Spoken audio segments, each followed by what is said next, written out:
You're at your old trusty boat. You call mighty sparrow. I'm in the city of Mardi Gras.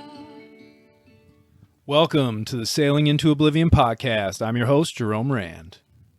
Welcome to the show, everybody. So, 2023, what a difference that makes, huh?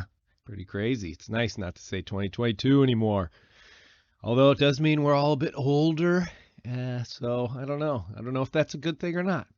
Either way, today's show, we are going to jump back into the offshore gold that I recorded on this last trip, and it really is starting to get to the mid-trip point, right around 10 days, 2 weeks out on the sea by myself, so you can definitely hear it in the mindset and the conversation that I'm having and all that is included in that. So if you haven't listened to the previous one, it's episode 144, and this one we're essentially post outrunning another low pressure system. Our first attempt to get to Bermuda has sort of failed.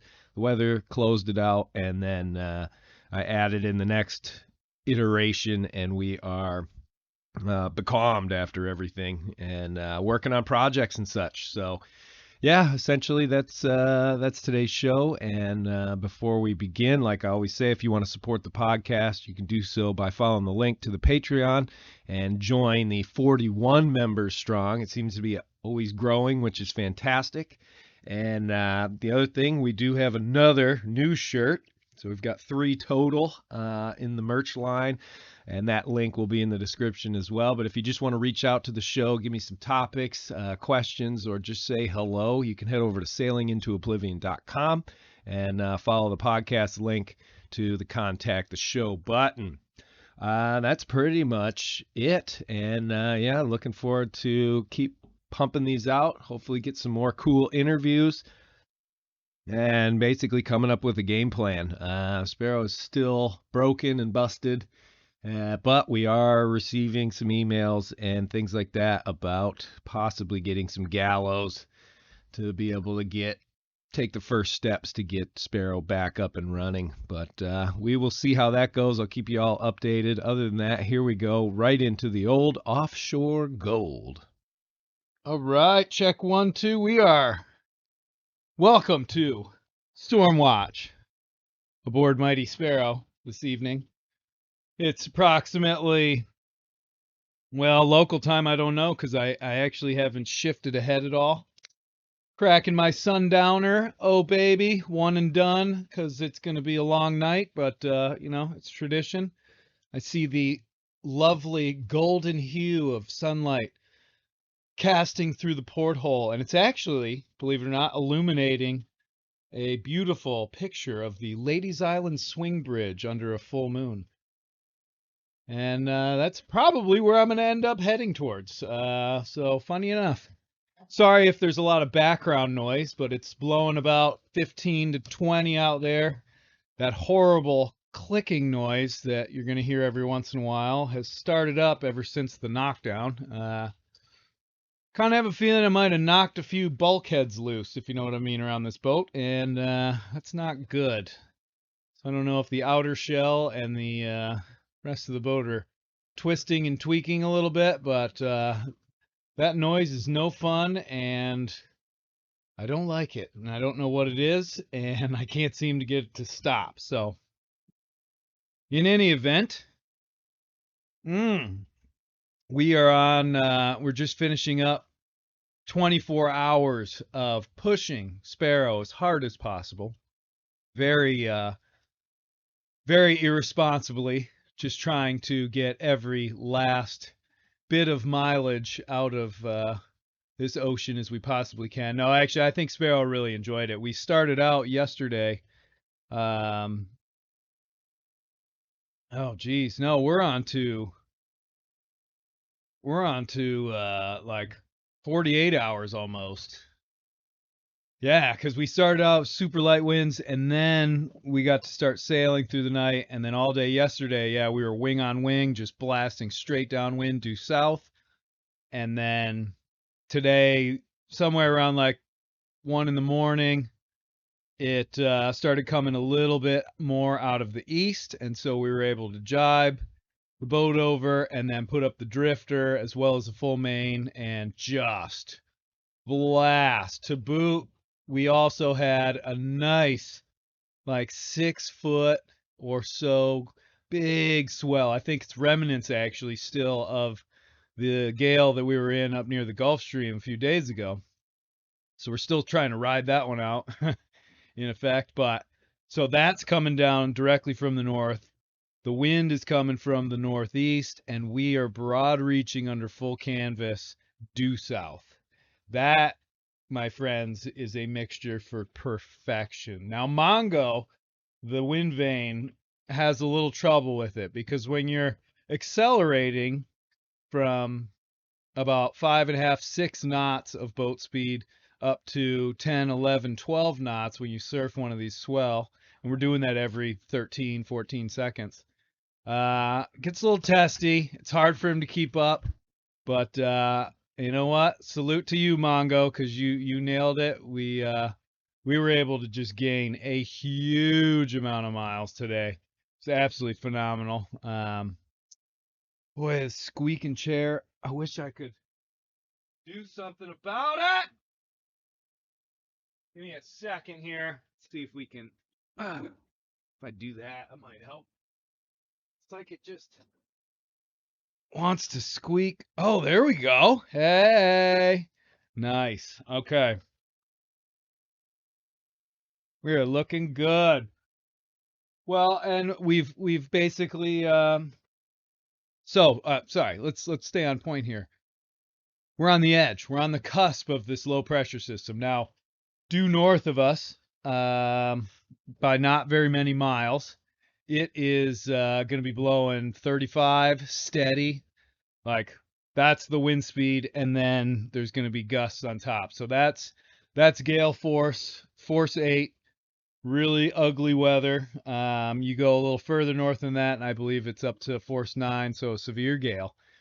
Not fun at all. And that's that's why we were putting the hammer down. And got to give a shout out to my buddy Scott down there in Beaufort. He gave me the heads up 2 days ago when I was still headed towards Bermuda, and he said, "Hey, take a look at the weather because that low has shifted south a little bit, and you may want to just take a look." And I did, and immediately changed my course because I knew. I was like, I think we talked about that one on the other podcast, but in any event, yeah, we're tonight within the next probably 4 hours, the wind is going to shift out of the south. Right now, it's blowing almost due out of the east, and we're just ripping along it with 2 reefs in the main and the staysail. It's all going to have to get changed though, as the wind picks up, or if it shifts.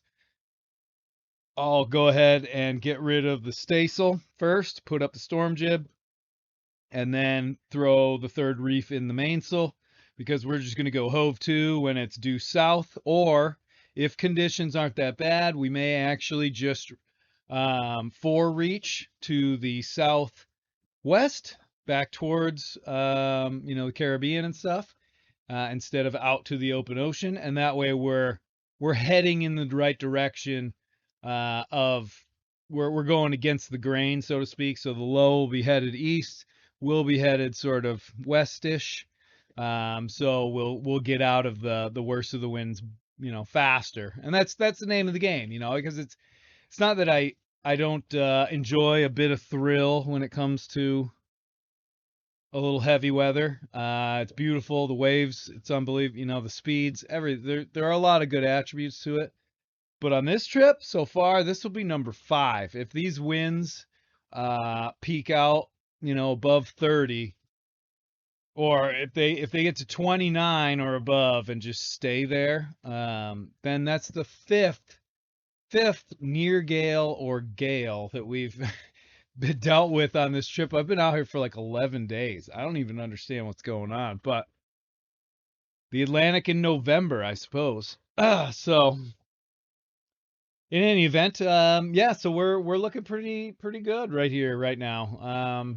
Like I said, just a couple little maneuvers to be able to get her going. And if the weather doesn't really suffice, you can just go hove to, quick and easy, simple. Backwind the stays or backwind the storm jib, and I like to crank the mainsail, triple reefed main on the Traveler, crank that all the way up to the windward side, and it's got a pretty big Traveler on this boat, and then sheet it way out, so there's a ton of twist in the sail, and that allows for a decent amount of dumpage of wind higher up, and just sort of level the playing field. I was toying with the idea of lying a hull, and the only reason I want to do that is because I've never done it before, and I know there are people that claim that it's the best way to ride out bad weather.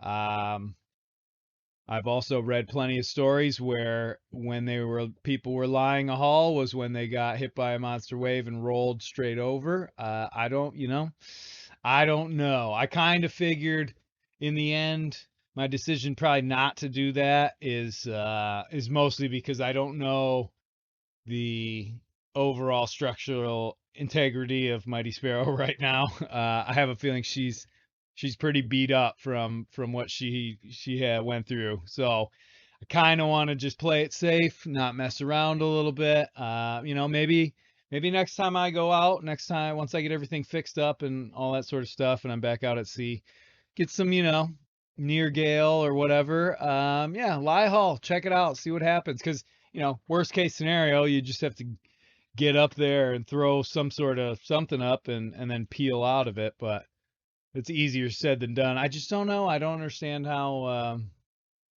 what the motion would feel like down below. Uh, I feel like you'd be just getting rocketed and rolled. And I mean, I know if you're lying a hull, you're essentially just drifting straight downwind, so you're creating quite a slick in the water, so to speak. But once waves get to a certain size, I don't think that matters anymore. But who knows? That's kind of the interesting thing. That's why I was curious about it. So who knows? Who knows? But the bunk is all back together. It's firmly a little bit better secured this time. The lid to the refrigerator is all battened down. The lee board has been rebuilt. Always have a lot of extra wood on board. Well, maybe not a lot, but you know, instead of having to cannibalize cupboard doors and things like that, I always like to just keep a little bit of plywood and a couple of this time I have 1x1s that I found up there at the boatyard and was able to just put it all back together, easy peasy. It fits just right. A little bit of glue and a lot of screws, and we're good to sleep on the high side again. Because I'll tell you what, I was laying down just before I put the second reef in, and I was trying to get a little napper in. It's always good to try and get a little bit of rest before it's gonna be a long night. And I'm lying in the exact same position that I was in when the knockdown happened, and I just kept thinking about, God, this chair, why? Just squeaking. You know what? I'm switching. I'm swapping over to the settee because I've got a nice little mic boom here. Ho ho! Quiet as a church mouse, ain't we now? Who loves you, bud? There we go. Yeah, I was laying right there, and I just kept sort of envisioning. I closed my eyes, and it's that same sort of feeling. I'm on the low side, I'm way down below, and I just kind of kept envisioning all the stuff piling on top of me again, and I don't know. I had a little bit of trouble with that one, so I forewent that and decided to go mess with the sails and check the weather and do some other stuff. And yeah, I don't know. It'll be kind of an interesting night because if we end up going hove to or fore reaching, chances are we're going to take a couple of little hits. I can't imagine any of the waves are going to be all that big. Nowhere near what they were the other day, and but still there's that impact noise and there's that feeling and all that sort of stuff. So I'm not really looking forward to it. I'm really I'm hoping that the shift from winds from the south to winds from the west and then northwest will be epically quick, and I can just peel right off and start racing downwind because when you're moving, you're moving. You know that it's a good thing. It feels good. You know you're a moving target. When you're just stationary like that, you're just waiting. And I just don't like doing that. I don't know. So plus it's going to be dark and stuff. But again, the real heavy wind doesn't come until the shift, and that's probably not going to be until about 6 or 7 in the morning. So, hopefully it's not too bad. It's only supposed to blow like 22 to 26 through the night, and then yeah, the shift comes. So it's not great, but could be worse. Could be 50. If it was 50 though, I don't even know. I guess it would all depend, but if it was blowing 50, I would probably go with it. Um, in the Southern Ocean when we used to get in those systems, I'm riding the top edge, so all the wind's coming from the west and I'm headed to the east, so it's perfect for just having a storm jib sheeted hard amidship, so it's not sheeted out, it's not catching any wind. It's just holding the bow in position and just go, go, go, go. And boy, Sparrow did love it. That was definitely fun. But I remember just staring out through the companionway, kind of grinding my teeth. Very nerve-wracking, when the wind is howling, the waves are big, the noises are there, and I don't know. It's like I said, some parts of it are kind of cool, but it can also kind of grind on you. It's definitely ground me down a little bit. I'm ready for a little bit calmer sea. I definitely hate being becalmed, but I'd like to, I don't know, just have something a little easier going. That would be kind of nice, and because it's warm, and I want to spend some time out on the deck, and I'm kind of actually hoping we do get becalmed, at least one day, because I'm pretty sure I can fix that Dodger. It's split all the way from almost end to end, but I think just hand sewing it real fast, just so we have it again, because I mean it's like a whole different world. You don't have a Dodger on the boat. You don't have anything to hide behind. Like every time you pop your head out, you're getting splashed with salt water or something. It's not, I don't know. There's usually I would go up there, I'd have a little Bluetooth speaker and listen to podcasts or listen to music. And now when you're up there, I mean it's been really windy, granted, but the wind and wave noise are so loud you can barely hear the speaker. I don't know. Listen to me griping away. Oh, that popping noise. I don't know what that is. I'm hoping it's something pretty small and easy like this. Man, it sounds like it's coming from right there. I don't. You get these weird noises on boats, and they have a way of getting into your brain. You start thinking that something's wrong, something's broken. 9 times out of 10, it's just a stupid piece of joinery that they did really, really poorly or something like that. I don't know. It kind of does look like that because it sounds like it's coming from this section where these two pieces of wood meet. I don't know. There's not a whole lot I can do about it right now, though. Who knows? Who knows? But yeah, so I don't know. This is a pretty short one. I got to sort of stay on my toes, get ready. The sun is setting as we speak, so I kind of want to go check that out. But yeah, I don't know. Probably won't be able to update throughout because I have to have my computer out and stuff to do this, and it's not the safest. I can only do that right now because it's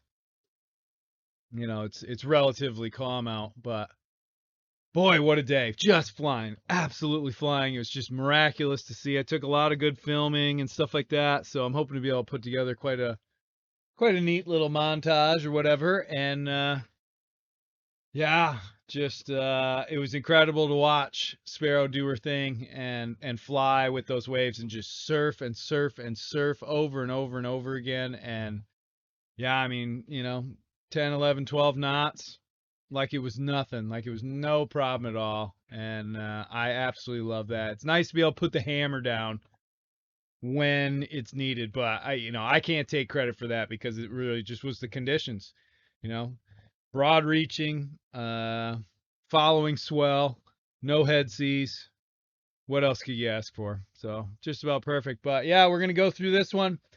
Hopefully that'll be a wrap on some of the heavy weather, and we'll make our way a little further south, catch some of the easterly trades, start making our way back we'll head towards the Bahamas first, and if all goes well, we'll pass those up and look for a window to cross the stream and then get up there to one of the Carolinas and start sorting out the parts and figuring out a job and all the facts of life so I can get Sparrow back into fighting shape again, which will be very nice because it still is a little shocking when I look in the cockpit and do not see all the stuff that I normally would. So sad, very, very sad, but it's a boat, so we can rebuild it, we can fix it, and no big deal. So other than that, wish me luck. We're going into a long night. Oh, there's a nice little wave right there. Oh, and the clink, clunk, clink. Other than that, thanks for listening, and this was the Gathering Wind update here aboard Mighty Sparrow. Whoop, whoop, whoop.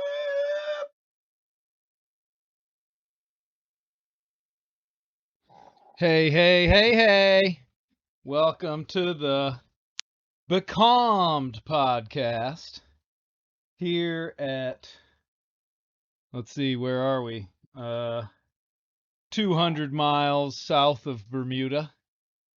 Flat becalmed. I shouldn't say flat though. Actually, it's pretty much the typical post.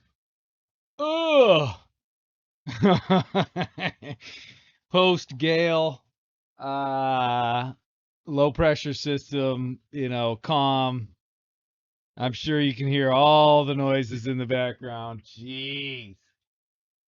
There's probably about a 6 to 8 foot, like heavy, fat sort of swell. Nothing, not even discernible, except for the fact that it lunges the boat over and then lunges it back.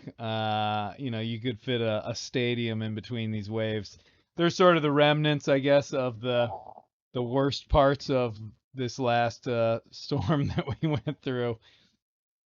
But it's been 24 hours essentially since it started to stop blowing pretty hard. And we've had some triumphs, and we're drinking tequila tonight. Yes, tequila, because now I have a Dodger and I have shade. And I feel like, tequila is one of those things that you drink when it's hot out and you find a shady little spot and you're sort of like, ooh, maybe a little tequila tonight. Why not? Mmm. Ah, delicious. Yeah, so so we went. Oh man, got becalmed. Finally, like took the mainsail down. I want to say around. I don't even know anymore. To tell you the truth, I want to say it was sometime afternoon, something like that. Had a serious scare for a little bit there. Oh man, what is that shifting? Jeez Louise. Oh, sometimes you get the big rolls. Oh, those are like or not tool boxes, but little plastic boxes that are filled with screws and bolts and pins and things like that. Sometimes when you get rolled real hard, that's when you get the deep shift of your stowage on board. And you're sort of like, whoa, it really only happens in these becalm conditions too, because normally the boat's kind of, it's angled to one side a bit more, even when you're rolling going straight downwind. There's something about the forward momentum that kind of keeps everything in place. It's like we're rocking instead of just rolling, if that makes any sense. But in any event, oh man, what was I gonna say? Shoot. Oh, it is one of those things you do just get used to it after a while. Oh man, squeaks and groans. God, everything on this boat is making freaking noise. Ah, where's my towel? There it is. All right, I'm gonna try and quiet this freaking chair down. I just literally had to spray the whole floor around this chair. I figured out what was making all the squeaking noises, and it's it's the floor this chair is connected to is joined up against some other, it's two pieces of wood and they're just like squeak, squeak. Ah, and it's just, it's one of those things where, yeah, joinery. I know. This boat, whoever rebuilt and redid this boat after it was wrecked in the hurricane, Mighty Sparrow, my father once described it as when you're in heavy weather on Mighty Sparrow, it sounds like you're inside of a popcorn making machine. And he would not be wrong. I mean, it's just constant. It's like pops and groans and creaks and all stuff, I mean, she's a well-found boat for sure. There's no question on that front, but it's like, holy cow. So loud. I've been on other solid boats that don't make any noise. It doesn't really, I don't know. It almost doesn't compute, but in any event, in other news. So we get up this morning and it's still kind of blowing a decent amount. I slept like an absolute rock. Oh, I was so tired. Holy cow. Sort of the stress of trying to get away from the bad parts of that system, and then, being up. I think I woke up around 2 in the morning because the wind shift was going to happen sometime around then. And so just sort of being ready and dealing with that, and then just staying up and being up for the pretty much the whole day until it started to ease off a little bit, got some sleep, got back up, and then went hard charging. I mean, it's one of those things where this has been a trip where I've been able to get a couple hours here and there, but no like long, nice, 3, 4 hour sleeps yet. And I don't know, it's unusual. And it's unlikely unless I can somehow make it to Bermuda, which I know I can. Obviously, it's a boat, we can get there, but the weather just is not conducive for it. It's only 200 miles away, but I've got one good day of good wind and then bad wind, and then we've got another system coming down, like a front blowing 30 knots out of the northeast. And I don't know. It's one of those things where I have to sit there and weigh it and be like, well, do you think can I get there before that happens? And chances are, oh, there goes that. That's the other thing, I have a VHF ICOM thing, right? And I've got a ICOM AIS unit standalone, and I've got a Garmin GPS, and I can't get a single one of these frickin' things to talk to each other. The VHF can pick up AIS signals from other ships, but it won't sort of alert me to them. I cannot for the life of me figure out how to get the thing to just be like, hey, there's a ship. Well, I guess it's because VHF doesn't know my position, so I guess that's understandable. But I can't get that thing to talk to the GPS, which knows my position. Can't get the other one to talk, and I know there's this whole NMEA 2000 There's little tiny wires, like a million of them back there. Oh my God. It's such a, I'm sure there is such an easy solution to this. And if I just knew how to do it, if someone just said, Jerome, let me sit down with you for 6 minutes and I will explain how this all works and then you can get everything. Great. That would be awesome. Doesn't happen. Never happens. Nobody can ever do that. And I don't know if it's just me or what. It's like this sorcery that these electronics guys wield over us sailors. And they're just like, ooh, oh, you want this and this? I could make that happen, maybe. How much money do you have? And it's like, oh my God, come on. It's just wires. I don't know. I don't know. So I worked on that for a little while, but yeah, had a big scare. Go to fire up the engine. It's an old Perkins 4018, 50 horse, a little overbuilt for this boat for sure, but whatever. And when it is above 60 degrees and even better, 70 degrees air temperature, fires up like a rocket ship. No big deal. Just always boom. And it's that temperature around these days here. Uh I had let the batteries go down a little bit more than I wanted to, because yesterday it was just the seas were so confused and so jostled up. I mean, we ended 2 days ago with strong northerly winds, which then turned to easterly winds, which then turned to southerly winds, which then turned to westerlies. So we had the entire gambit there during this near gale that we were going through, and it's like just the most jostled up, crazy. And I'm still, again, at this point, I don't have the Dodger fixed, so I'm just poking my head out from the companionway, completely exposed, just getting caked.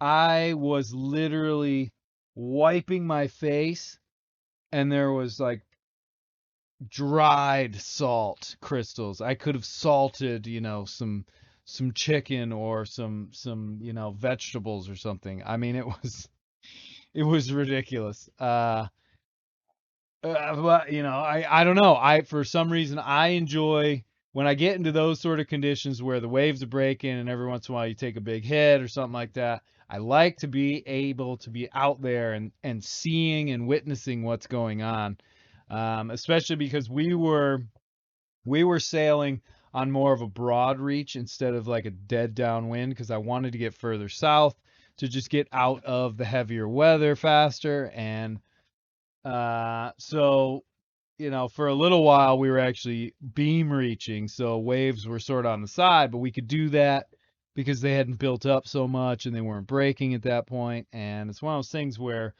as long as you're paying attention and you sort of notice that the moment when the waves do start to break, then okay, well, we can't be beamed to these seas anymore and all that, but you have to sort of pay attention. You can't be down in your bunk sleep, like I was in oh, what was it? Cyclone Irving? Yeah, I guess. In the Indian Ocean. Where I was like, man, yeah, it seems like we got this thing beat. I'm like, go to bed. Wham! Wake up. Oh God. Ah, classic stuff. Classic stuff. So, I go to fire up the engine today, and fires right up. No big deal. Vroom! And it runs for about 20 seconds, and then do do do do do do do, and it stops. Well, it revved up and then it dropped off. So those are sort of, in my experience, the telltale sign of I don't have enough fuel and I'm gonna stop. So I was like, oh shoot, okay, well, so I go crack all the injectors, give it a couple turns on the old start button and everything. I see fuel coming all out. Sweet, close them all up. Go to start it, it won't start. Now, I only have, I don't know. Well, I actually don't know. I'm assuming that the battery for the engine, which is separate from the house bank, was fully charged. So it probably had a pretty awesome charge in it. But it's one of those things where you're like, you can only crank that frickin' thing so long before all of a sudden it starts and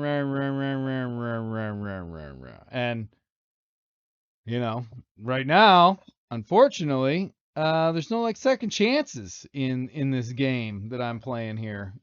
You lose your ability to start that engine, and you've lost all your power. So there is no more nav lights. There's no more fridge. There's no more VHF. We're down to just straight battery, and that is it. Now I do have two Goal Zero little little solar panel things for that battery bank like power pack thing. And I did think I was like, it's a solar panel. It's got to be it's got to be a positive and a negative no matter what fancy plug they have going into the end of their little thing. You cut that wire and it's going to be a positive and a negative. And I have a feeling that if I cannibalize one of them and I cut it and I see what it is in there, if it is that way, then I can rig it up as just a trickle charge, one of those little solar panel things that you hook up to your engine battery and you just leave it out there all the time because it's just delivering a little bit of power. So maybe a couple of days go by and all of a sudden I can try and fire up the engine again. Something I don't know, but I'm sort of like, holy shnikels, this isn't going. And I give it a shot, and then I do the whole like, stop, idiot, stop. Do not just hold that starter button down. Just back away. And because sometimes you have to, because the inkling or the insight is just, oh man, it's almost there. I know it's almost there. Let me just keep pressing it. No, you got to like stop. And so I stopped and I said, okay, it's 7 a.m. I'm not trying to fire this engine up again until 8 a.m. So that gives me 1 hour to troubleshoot, think, and try and not screw this up. And so that's what I did. I sort of stuck to that, but I went and cleaned out the little air intake filter, made sure that was okay. Looked at the actual shut off switch for the engine and made sure that wasn't, somehow all pulled into the off position or anything. And then I thought about all the times where this has happened before and what I did and all that. And kind of just came down to, I was like, well, in the past, when it's done this, essentially what it's telling me is that it's got a little bit of air in the fuel line, and that's all it is. That's all it is. So if I'm going to give this a shot and I only have really like one or two more tries, I'm going to crack off the little nuts on the injectors, and I'm going to give it a good little bit, make sure they're all squirting diesel, really good flow, close them all up, and then I'm going to go ahead and give it one nice long, like, I want to say 5 to 10 second, like, go for it. The only problem was before I had done that, at one point I was like, oh, well, let me just combine the batteries. And the house bank was running pretty low because I'm still running the fridge, so it was down to like 12.2 or something. And when I did that, it the engine tried to start, like the whole cranking thing was going a lot faster, but I could just see the voltage on the house bank just drop.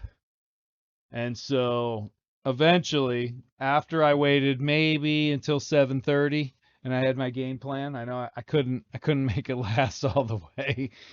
I'm impatient when it comes to that. You come up with this theory, you got an idea, and then you want to carry it out. And it was one of those things where I'm sort of like up there and I'm panicking while I'm waiting. I'm sort of like, wow, okay, well, where am I going to go? And, is it going to be easier just to sail straight into Bermuda or sail into somewhere else? Beaufort is pretty difficult because it's like 25 miles up the river, and Ceto, and all these things are coming at me. And I'm thinking to myself, finally, I'm like, stop. Just fucking stop. Sorry about my language there, but why are you thinking and worrying about all these things that are so far away from the root of this one little problem? It's like my brain was just trying to, I don't know, like branch out into, oh, look at this. Now your engine won't start. What are you going to do when, and it's sort of like, oh my gosh, just stop. So I'm saying these things verbally and out loud, just like I am now. And I'm just like, stop. Christ's sakes. Just focus on the problem at hand. Don't worry about how you're going to actually pull into a port that's 1,000 miles away from you right now. Let's just worry about this right here and see if we can solve this problem. If we can't, then we'll jump ahead. We'll troubleshoot. We'll worry. We'll diagnose. We'll get into that later. And I don't know. It's just something that's always been a thing for me. Is I don't know if it's the whole idea of like plan for the worst or pray for the best and plan for the worst or whatever it is. But I've always liked to have sort of plans way in advance. Plan A, plan B sort of thing where, in case things go poorly. But oh my gosh. So I'm like yelling at myself, which is a pretty common occurrence, but I'm like yelling at myself, and then I go and I carry out my little plan. I'm like, all right, I'm going to bleed it real good. And then I'm going to close them all off. And then I'm going to give it 5 to 10 seconds. And then if that doesn't work, I'm going to stop, not try and start it, and figure out what the game plan is. Because I was sort of like, okay, well, 2-3 days away from Bermuda. I could use the rest of the house battery bank, shut off everything to at least charge, one or two essential things, mostly the Garmin InReach and all that, so I can still communicate with people, and then be able to like use the nav lights at night because I'm literally in the middle of a freaking shipping lane now, which is awesome. See ships every single night. There's probably one out there now. Who knows? Who knows? Actually, now I'm paranoid. I gotta check. Now you've done it. Now you've done it. Not even gonna pause it. I'm just gonna come and check. Oh, Orion. Oh, anything? Oh, not a thing. Just a bunch of stars and constellations and overcast skies. Or not overcast, but partly overcast, I guess. In any event, carry it out, do it. Engine fires up. La-di-da. Problem solved. Don't even have to worry about all these things I was worrying about. And I am about as happy as any human being probably ever could be. I mean, it's sort of when you're faced with one of those things where you're like, all right, no more electricity. That's it. There's the first thought is there's all these little conveniences, oh no more Bluetooth speakers. Oh no more, no more iPad to look at the weather. Oh no more Garmin InReach to contact people and tell them I'm okay. Oh no more VHF to be able to talk to that ship that's about to run me down. Oh no nav lights. Oh no. Oh no. And it just gets, it gets worse and worse and you're sort of like, "Holy cow, that is actually pretty bad." I mean, even just to get water out of my main tanks, I have this old school hand pump one, but that's straight into the sea for like washing dishes and stuff. I would be able to switch that, but it's a lot of work to switch that over to the main line and all that sort of stuff. I don't know. It's one of those things where the second you don't have any electricity on this thing anymore, it's like, wow, that's kind of a big game changer. Luckily, I have a lot, and I mean a lot, of AA and AAA batteries. So the headlamps, um, essentially my thinking was that if I ended up in the life raft, and in my little grab bag there is one of those world band radios. Nothing, you can't like transmit on it, but you can listen. And then I have headlamps, um, and I have lots of batteries because I was kind of like, you got to fight your mental battles in a life raft if you're just stuck there for months. But if you had a world band radio, you'd be like Joe versus Volcano. He's out there floating around on his luggage, and he's got tunes, and it's okay. You got tunes. You can hear stuff. Believe it or not, that makes a huge difference. Huge. When I finish this podcast, I'm gonna go up in the cockpit. It's dark. Um, it's beautiful out. But part of what makes it, there was a weird noise there. That gave me the chills. There's something like sliding around, probably on the floor. I don't know. But when you have music, it just, man, it feels great. Feels absolutely great. All right.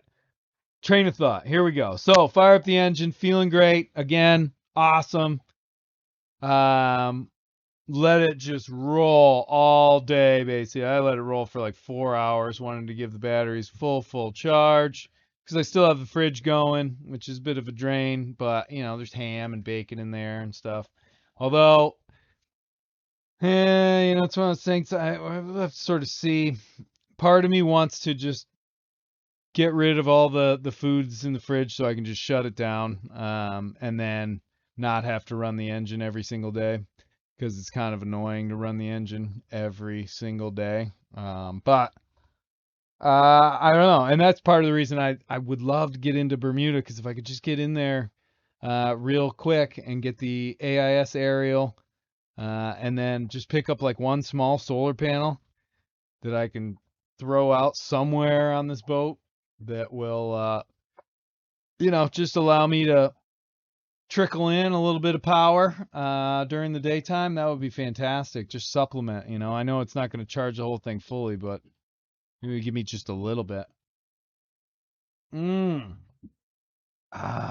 This is like tequila mixed with some sort of lemon and strawberry. I don't really know. There's that noise again. Freaky. I think it's freaking me out because there's like red. The whole boat is bathed in that submarine red light, so I can keep my night vision. No. Then in wrap up news though, we did after a good long sleep today in the just afternoon.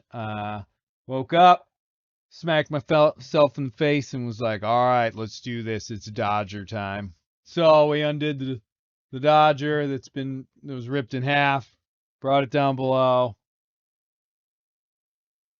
Oh, not a not a really great uh fancy type of job, but it is now fixed. And I now have a Dodger again.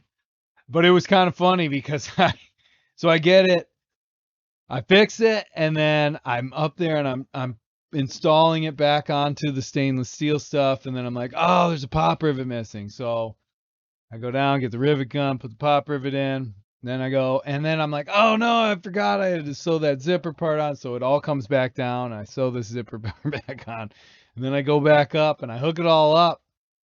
And with this Dodger, it's not like freestanding. So what I usually do is I have two lines that come off of it and go aft, and those get clipped on to the arch.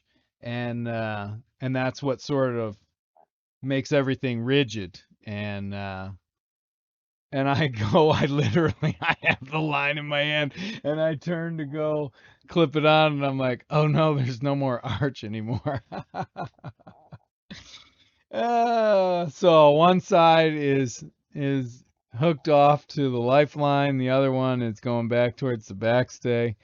It looks pretty janky, I'm not gonna lie, but in the end, it is a Dodger. It is functional. It has a big blue strip of canvas down the middle of it where it was split. But I don't care. It's fine. It's not about how it looks. It's how it functions. Because I can't tell you. I mean, just even over the next few days, just sailing up to either Bermuda or the next week, trying to sail back to the coast. A good portion of that is going to be in the sort of conditions where waves every once in a while slap against the hull and splash the boat. And if you have that Dodger, oh, you're hidden away. I'm in the beanbag chair reading a book, watching the water just splash, splash. No. If it's not like that, like I'm like poking my head out of the companionway, the boat has to be like closed up. That's probably the worst part is the boat being closed up. All the hatches, all the boards have to be in there because you get a random wave, splashes you just right. It can just end up down here and splash all over nav station. I'm not too worried about it these days, to tell you the truth, because it's already gotten such a soaking of salt water from all the water that came out of the sink and through the hatch boards when we got knocked down that we basically we broke that seal of like no salt water down below long ago, and we didn't just break it, we destroyed it. Because you got to think all the water that was in the head, all the water that was in the sink in the head, all the water in the sink in the galley, um, and then any water that was in the bilge, everything got brought straight up. Oh man. So I don't know. It's a blessing and a curse. In some ways, I kind of feel like I've gotten the first scratch, in the new paint job. So it's sort of like, yeah, well, I don't have to worry too much about it anymore because we already screwed it up, I guess. Anyway, I'm gonna go enjoy some stars. This was really nice. Good little update here, and hopefully more to come. Possibly from Bermuda. I don't know. We'll see if we can get up there. The winds are supposed to shift tonight. It is just a shade under 8 p.m. It's supposed to shift around 10, 11, and might be able to get underway before the witching hour. Thanks for listening, everybody, and till next time.